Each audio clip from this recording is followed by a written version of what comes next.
Hello and welcome to Science Unscripted. It's Conor here. And Gabe. And Conor, you weren't here last week. No, I was not. We ran a bit of a repeat on the show. It was the piece about the beauty of language, or the judgment, finding a language beautiful, but also what is a wise person. You remember that interview? Oh, yeah. Yeah. We got 2 emails about wisdom. The first one here is from Melora from Central Florida. I'm not sure if she's ever written in. Melora? Melora. No, I don't, or at least I don't recognize that Subject of the email, wise. Widowed at 26, less than 5 months married, made me a, quote, sadder but wiser girl. And in parentheses, credit to the musical The Music Man. I had to look into myself to comprehend the experience of life, death, loss.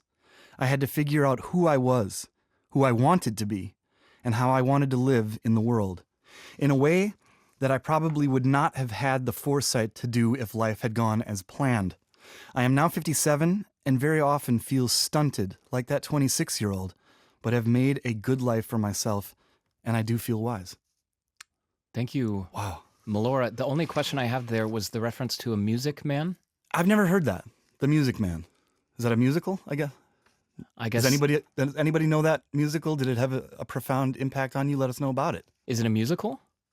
That's what she says. Credit the musical The Music Man. Oh, okay, I missed that. Okay, yeah, I don't know that musical. Mm-hmm. There's one more about wisdom here. And then you've got an email that you have not read yet, but hold on. Correct. Hello, Conor and Abe. Oh, that makes you sound so much older and wiser. Speaking of wisdom.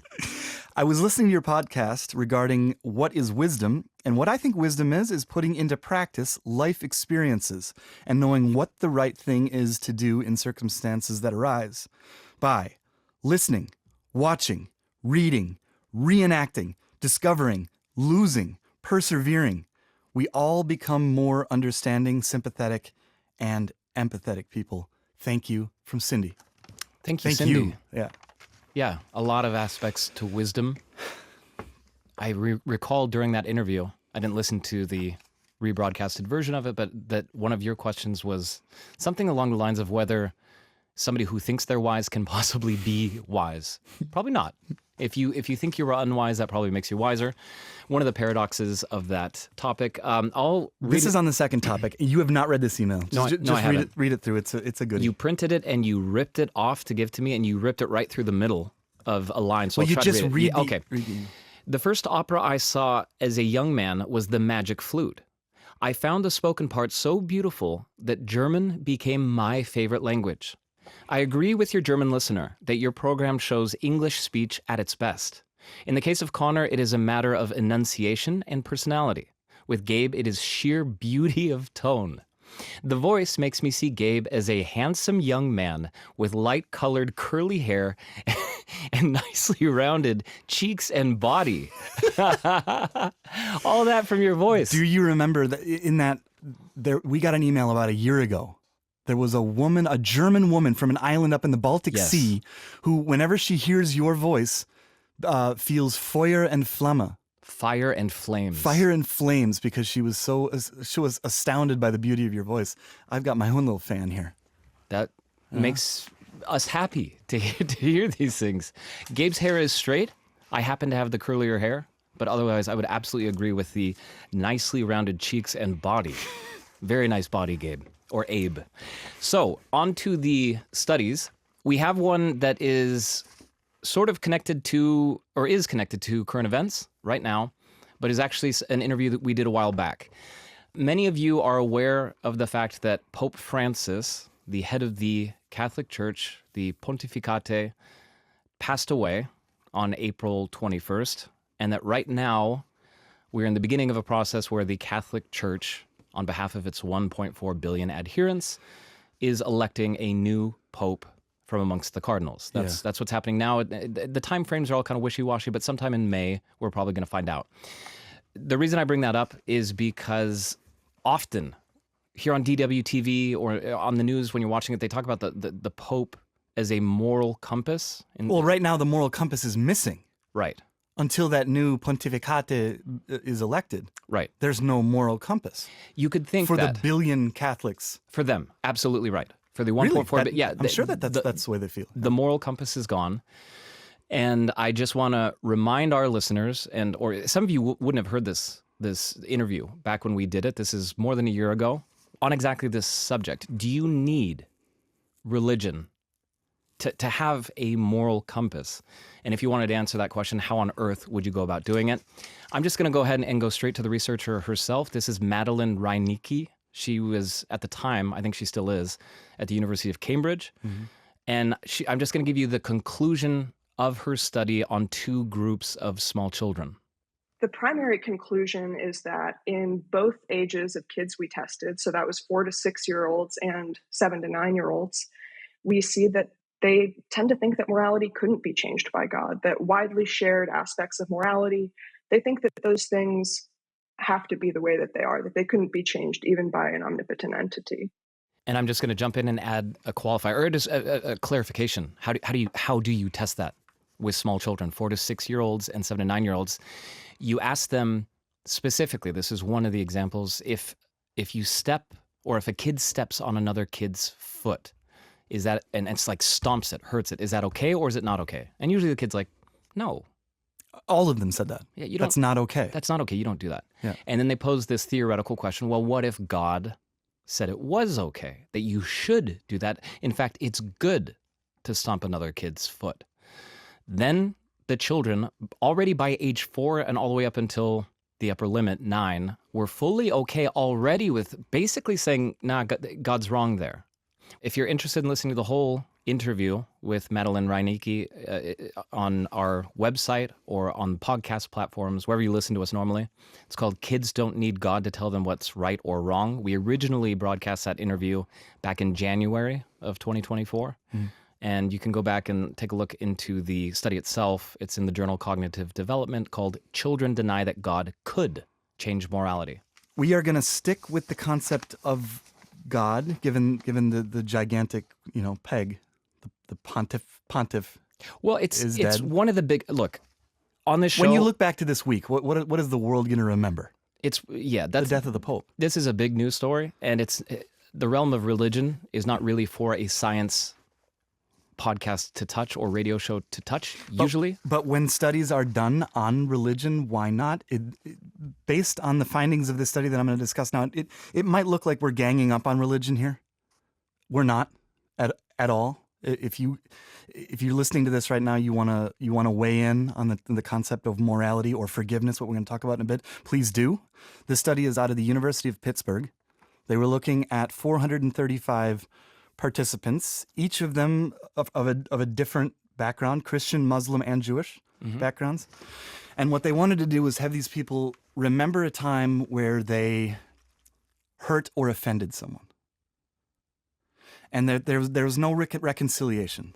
So that conflict happened, and it was never solved. I'm trying to think of a time where I did that. I know I've done that. Think about it right now. When's the last time you hurt someone? You know you did. And then you never solved it. You never asked for forgiveness or apologized. I'm married, so this is probably a near daily. Okay. If you were to ask my wife, okay, right, I'm not trying to. But just think about the offense. Yeah. Right. Please. Okay. Questionnaire: to what extent has God forgiven you for this offense? You think about that. Can I answer it? No. How likely is it that you will apologize for the offense? Think about those two questions. And then these 435 participants, were instructed to write an email to the victim apologizing for that offense. That's a nice task, even if you don't ever send that email. Mm-hmm. What the researchers at Pittsburgh found out was that the more people felt that God had forgiven them. So to question 1, if they said that, yeah, I feel like God forgave me, even though I never solved the conflict myself or did anything about it, I feel that God forgave me, the less likely it would be that they would reach out to that person and apologize. If God forgave me, that means that those people, it's less likely that they're going to reach out. And the sincerity of, remember they wrote the email as well. The sincerity of that text was analyzed. The people who thought God had forgiven them or felt that God had forgiven them, they weren't as nice or genuine in their apology than the people who didn't feel that God had forgiven them. You don't have to put the effort in.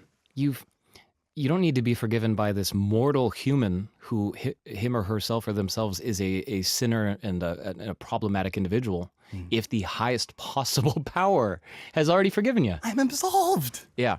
I don't have to do anything about it. It's all gravy. I grew up going to a Catholic church on Sundays, and our church did not have a confession booth. Didn't have one at all. Even though it was a Catholic church. Yes, no confession booth at all.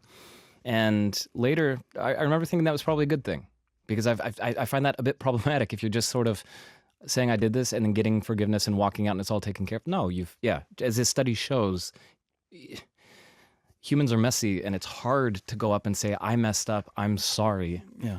And again, we're not ganging up on the Catholic faith. Literally, this study looked at, Jews, Muslims, and Christians. They all do this. If you want to look into it, it's implications of divine forgiveness for conciliatory behavior, understanding how feeling forgiven by God influences apologies via self-forgiveness, gratitude, and humility. Yeah, and I think the concrete lesson for our religious listeners out there, you may need to work harder or remind yourself to go out and really deeply apologize to the person. It will make it less likely that you do. Be aware of it. Just keep that in mind. Yeah. Last study that we'll look into here, this one comes from the Max Planck Institute for Human Cognitive and Brain Sciences in Leipzig, Germany. We talked about them a few weeks back with regard to dyslexia. They took a really powerful fMRI or an MRI tool, looked in the brain, and discovered which substructures of the human thalamus were connected with, linked to dyslexia, typically in men in that case. This is the same institute, the same place, looking at not the deepest part of the human brain, but the kind of outside of the human brain, the cerebrum. And to make this a little easier to understand, just imagine a walnut. I think most of you are familiar with it. When you crack open a walnut shell and you're looking at that walnut, you've got these two hemispheres.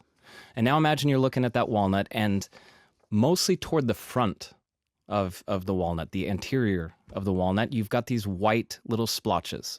I'd probably eat that walnut anyway, but it might be a sign to you like something's not quite right with this walnut. Yeah, you want a perfect walnut, yeah. Usually, yeah. So what these white splotches are, the actual technical definition for them, these are white matter hyperintensities. I don't like that. It's too hard to say. So I'm going to call them white blobs from here on out. These are lesions on your brain that develop over time. You can only start seeing them from the age of 40 onwards with an MRI. And as the word lesions suggests, they are not good. These are what cause people, or they're one of the factors that cause people as they age to process information more slowly.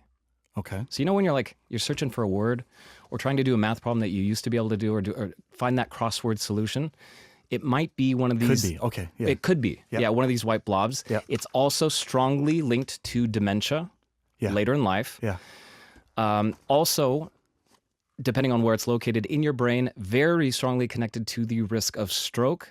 So ischemic strokes, that's when a clot blocks off the blood supply, right? And some of the cells die off. Or also hemorrhagic, so one of the blood vessels bursts, and now you've got all this pressure on your brain. None of this stuff is good. It all may come from one of these white blobs or white matter hyperintensities. So where do those come from? Because we have no solution for this. That was part of the point of this study, is let's figure out exactly where they are and which patterns they kind of crop up in, so that we can start talking about how to treat them hopefully in the future. At this point, we have no idea what to do about these blobs. No. So it's all about prevention. The biggest factor, if you're worried about this yourself, if you think, man, my brain's slowing down with time, maybe I have this. The biggest factor is whether or not you have high blood pressure. And to keep things simple, I'm just going to end this with a concrete set of tips based on this paper and the medical advice connected to this paper. How to bring blood pressure down? Blood pressure down, but how to improve, because it's also connected to body mass index, so your weight. It's all sorts of lifestyle factors. Yeah. This is going to sound, you've heard this before. I'm just going to say it Doesn't again. matter, say it, yeah. To stay healthy and to keep your brain healthy, if that's important to you, because it's not important to everyone, move your body. That's probably the most important thing you can do right now today to keep your brain healthy. Move your body around. Doesn't really matter how. Just do it with your own power. Yeah, and if you don't do it at all, start small. Start small. Couple minutes. Yeah. Just get outside, go back in. Yeah. Next, you've heard this before, eat more healthy food. What does that mean? Eat healthier food. Again, your doctor has probably said this to you 15 times. I'm going to just mention what has happened to work for me. It's two specific, really specific things. It's that when I'm hungry and I see a bag of potato chips or tortilla chips, which are delicious, Finish the whole thing. don't even open the bag. Replace those with nuts, with salty nuts. A lot of times, I think it's the salt that I want. And then and if it's the right kind of, it doesn't always work. And sometimes I go back to the chips, but it's a start. Same thing with chocolate or candy. If you want something sweet, at some point I heard the tip that try a piece of fruit first, and then you can go to the candy. That has personally helped me out. Smoking, Gabe, we've talked about this on the show. That's a bad thing in connection with these white blobs in your brain. Yeah. Try to reduce. I think that's a start. And finally, alcohol, same thing for a lot of you out there. I love a good drink, especially in company, but try to reduce. Try to reduce, and you will improve your cognition over time. If you want to look into how exactly they did this study, I didn't even get into the methodology. It was 3,000 people over the age of 65, either in Germany or France. That's the data set. That's what they looked at to establish this. It's called White Matter, Hyperintensity, Spatial Patterns, Risk Factors, and Clinical Correlates, and it was published in Alzheimer's and Dementia, the Journal of the Alzheimer's Association. That one, by the way, is not paywalled. Anyone can look at it. And now we're going to listen to some music. Oh my Right? gosh, I would have forgotten that. Yeah. We're going to listen to a piece of music here, and we want you to feel. What do you feel when you listen to this music? Yeah, and a very important piece of information and special thanks to our studio technician, Christian Steta. We were walking out of a studio yesterday, and he mentioned as an aside that he makes music and that it's available on Spotify. If later you decide that you like this next song and you want more of this music, email us, su@dw.com. I don't think I'm allowed to give him free promotion here.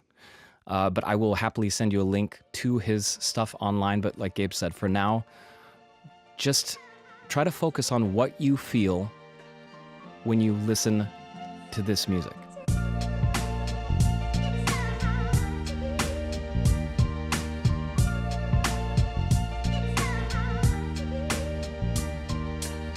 Mach's dir doch mal für 2 Minuten bequem. Ich hoffe, der Sound ist locker und die Raps sind gut zu verstehen. Setz dich am besten hin, mein Freund, du kannst doch ruhig noch eindrehen. Genieß die Tracks, hör ganz genau hin und versuch es zu sehen. Ich geb's euch doch bildlich gesprochen, weiß ihr checkt, dass darin Liebe steckt. Hab mir mein Ziel gesteckt, dass ich's erreich, will ich mal hoffen. Diese Scheibe soll ein Anfang sein.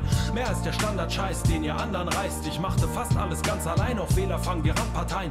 Bin ich durchs Land gereist, bei Sessions angeheizt. Die Stadt im Schweiß, als wär's Zwangsarbeit. 2 Mann am Mic, manchmal 3, die einen Standpunkt teilen. Je nach Programm und Zeit hieß es auch ab und zu mal Wandanschreiner, Beats gebaut in Handarbeit.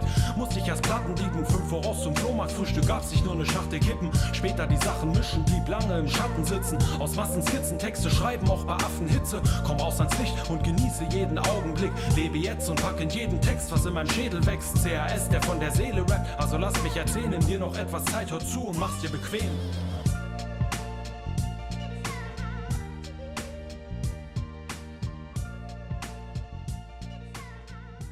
Hi, my name is Jacomo Biniardi, short is Jaco, and I'm a doctoral student at the Max Planck Institute for Psycholinguistics, where I'm studying music, genetics, and art. And together with a group of co-workers at the Max Planck Institute for Empirical Aesthetics, I just published a paper in Nature Communication on music, genetics, and pleasure. Jaco, if you had to choose one chief finding from this paper that you and your colleagues just published, what is it exactly? What did you find? The capacity to experience pleasure from music is heritable. This is number one. The second thing is that genetic effects that can explain variability in experience pleasure from music are partially independent from the ability to perceive music and to feel pleasure in general. And 3, that there might be mostly distinct genetic effects to different facets on the ways people experience music. And when you say heritable, what you're saying there is that if my ability to feel pleasure when I listen to music, let's say I'm riding the car, great song comes on, and I'm on cloud 9, that feeling in me is inherited from one or both of my parents, or what do you mean there? So with heritability, unfortunately, it's like a concept that people tend to misunderstand all the time, but it's simply it's just like a statistical concept. It's just a number. It's the percentage of variability that you can explain in a given population at a given time in a certain trait.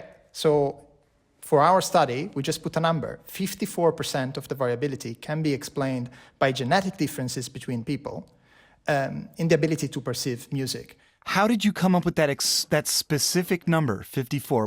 What did you do in your study? How did you conduct it?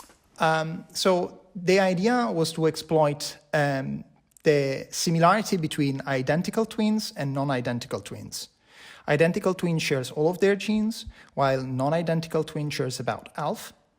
And we simply ask people the way they experience music, and we observed that identical twins were much more similar than non-identical twins, more than double, actually. And we use a statistical model to recover that particular number. I know this isn't the point of your study, but now I'm kind of surprised or interested in the fact that identical twins who have the same genetic information inside their bodies, that they would experience music differently. You must have seen that in the study then, that two very, very, very similar people then didn't react with as much pleasure to the same music? Yeah, so it would be very interesting to look at the experience of identical twins to the same music. We just asked questions about how they, in general, interact with music. So questions, for example, whether they get chills from music sometimes, or even if they like to dance along with a beat, or things like that. And identical twins were much more similar in the way they were interacting with music, but non-identical. There was still like some uniqueness on average, even in identical twins. So there is some genetic influence on the trait, but there is also something that is unique to each of us. And with regard to that unique to each of us, how exactly why do we feel pleasure when we listen to music? What happens inside our brain that makes us feel that feeling of pleasure when we hear music? Yeah, this is the great question, right? The one that we would really like to answer. So some of our colleagues in the past described this condition. I don't know if you know about it. It's called musical anhedonia. So there are certain individuals that cannot experience pleasure from music, but they can experience pleasure virtually from everything else. And when they did neuroimaging studies, they found out that this individual reduced connectivity between auditory cortices and reward-related regions in the brain. So the idea is that when we experience music, or when people cannot experience pleasure from music, there is a sort of disconnectivity between areas that make music a possible percept and areas that attribute value to that perception. That connectivity that you were talking about, can it be changed? Or is there something that we can do to manipulate it or change it so that, I don't know, people who don't experience music pleasure from music as much as others could someday experience it that way? This is a great question, one that I don't have an answer for, but since we're talking about this concept of genes, heritability, connectivity, changes, heritability doesn't mean immutable. Actually, something that is heritable can be still quite malleable. So the idea that our genetic effects do not imply that these things are fixed nor are wired. People developed in different environments and they have genetic predisposition, and these might interact with the environment they live in, and then these might influence the way these areas of the brain get connected through development. It's a lot of unanswered question, to be honest. We've been talking at this point about musical anhedonia. Anhedonia being the inability to feel pleasure. Is there something, I'm just realizing this or thinking about it now, is there something or such thing as musical hyperhedonia?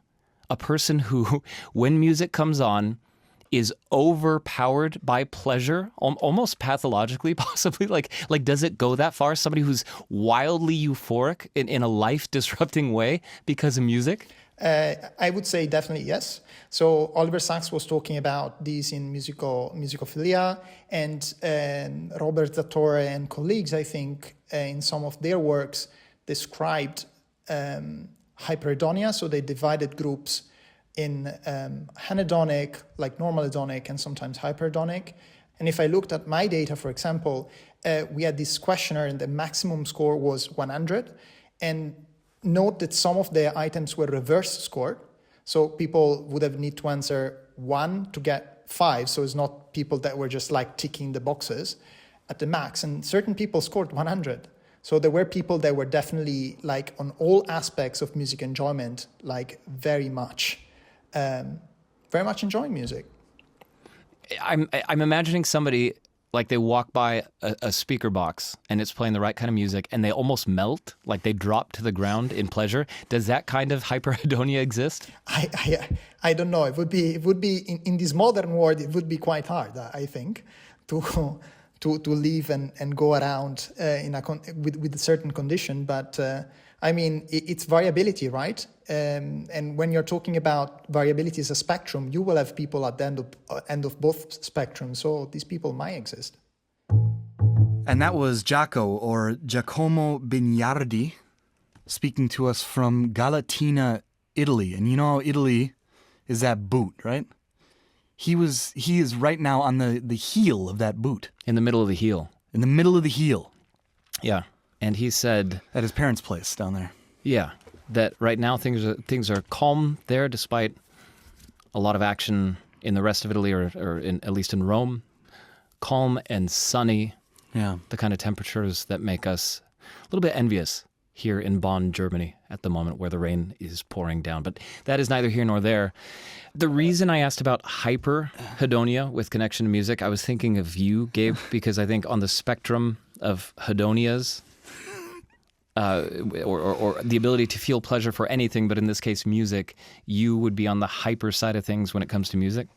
I'm not sure always. Like you described that situation of walking past a music box and just melting down. I don't have that, but at least once a day I put my headphones on and play Bob Marley, some reggae music, and I take my Dalmatian dog up into the forest. The forest is about 10 minutes away, and once I get underneath those towering beech trees with my dog running off the leash and Marley hits my ears, I start almost jumping, like galloping, looking up to these towering beech trees with my hands up in the air. I can feel the music like light entering my body, and yeah, that is absolute pleasure. I am describing to you an absolutely pure source of pleasure for me. I genuinely wonder whether other people, if they see what's happening, whether they would find that abnormal, or whether other people, given the right set of circumstances and genes, whether that would be normal behavior. I think it's just what's happening. Germans would find your behavior highly inappropriate in the quietude of a German Wald or forest, and then this maniac jumping around with his noise-canceling headphones and singing Marley with a Dalmatian at his side. You're going to get the police called on you. Although maybe you can then tell the police, no, I have musical hyperhedonia as a result. It's just the connectivity, the auditory connectivity inside my brain, Herr Offizier. Anyway, how do you feel? Do you experience musical pleasure the way Gabe does, or is it more neutral for you, or are you one of the people who really doesn't? I mean, what's interesting is we were talking not about an inability to understand or care for music at all. It's just about feeling pleasure for it, so you can intellectually understand it and appreciate it. Do you feel pleasure when you hear it? Or do you know any twins that feel different levels of pleasure? Can you weigh on that debate? Because I found that really fascinating. Yeah. Either way, let us know at su@dw.com, and thank you guys for listening.